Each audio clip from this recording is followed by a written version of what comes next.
আসসালামু আলাইকুম ওরহমতুল্লাহি ওবরকাত। আমার সদ্য ভাইরা এবং বোনেরা, আজকে আমরা জানবো সূরা আল কাহাফ 18 নম্বর সূরার 1 থেকে 8 নম্বর আয়াত সম্পর্কে। সেখানে আল্লাহ সুবহানাহু ওয়া তাআলা কি বলেছেন সেটা জানবো। আর এই যে সূরাটা, এটা অনেক গুরুত্বপূর্ণ সূরা, যেহেতু শেষ জমানার জন্য, সেহেতু আপনাদেরকে এই যে সূরার ভিতরে যা কিছু আছে এটা জানা আমাদের জন্য অনেক গুরুত্বপূর্ণ। তো চলুন জেনে নেওয়া যাক। আমি শুধু আরবিটা পড়বো না, আমি শুধু বাংলাটা পড়বো আর এবং তার সম্পর্কে একটু এক্সপ্লেইন করব, মানে বিস্তারিত বলবো, ঠিক আছে?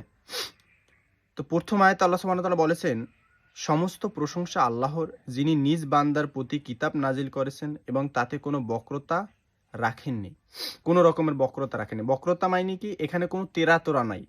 কোরআনের ভিতরে যা আছে সব সোজা সাপটা, ঠিক আছে? এখানে কোনো তেরা নাই, বেহা নাই, কিছু নাই। সোজা সাপটা আল্লাহ সুবহানাহু ওয়া তাআলা যা কিছু বলছেন সোজা, ঠিক আছে? তার বান্দার উপরে নাজিল করেছেন, মানে নবী সাল্লাল্লাহু আলাইহি ওয়াসাল্লামের উপরে। পরের আয়াতে বলছেন, নাজিল করেছেন এক সরল সঠিক গ্রন্থ রূপে, মানে একটা সরল সোজা পথ রূপে, গ্রন্থ রূপে পাঠাইছেন, মানে একটা বই হিসাবে। গ্রন্থ মানে বই হিসাবে, মানুষকে নিজের পক্ষ থেকে কঠিন শাস্তি সম্পর্কে, মানে এই যে গ্রন্থটা পাঠাইছে, এই যে নাজিল করছে, কেন করেছে?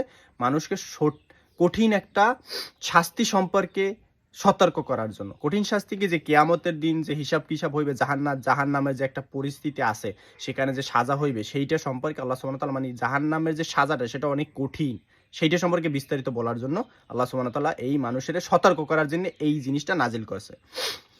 তারপর যে সকল মুমিন সৎকর্ম করে, মানে যারা সৎকর্ম করে, আল্লাহর অনুসরণ করে, নবী সাল্লাল্লাহু আলাইহি ওয়াসাল্লাম অনুসরণ করে, সঠিক পথে চলার চেষ্টা করে, তাদেরকে সুসংবাদ দেওয়ার জন্য। সুসংবাদ কি? তাদেরকে সুসংবাদ দেওয়ার জন্য তাদের জন্য রয়েছে উৎকৃষ্ট প্রতিদান। উৎকৃষ্ট মানে অনেক ভালো মূল্য, প্রতিদান মানে অনেক ভালো মূল্য।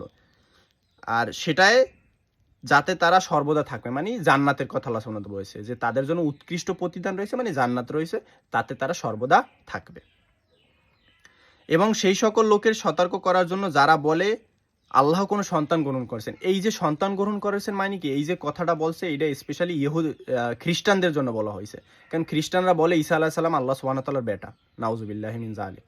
এই যে কথাটা বলা হয়েছে, এই জন্য আল্লাহ সুবহানাহু ওয়া তাআলা এটার প্রমাণ করছে যে আসলে যে তারা যে কথাটা বলে এটা সত্য না, সেইটা প্রমাণ করার জন্য। পরের আয়াতে কি বলছে সেটা শুনুন।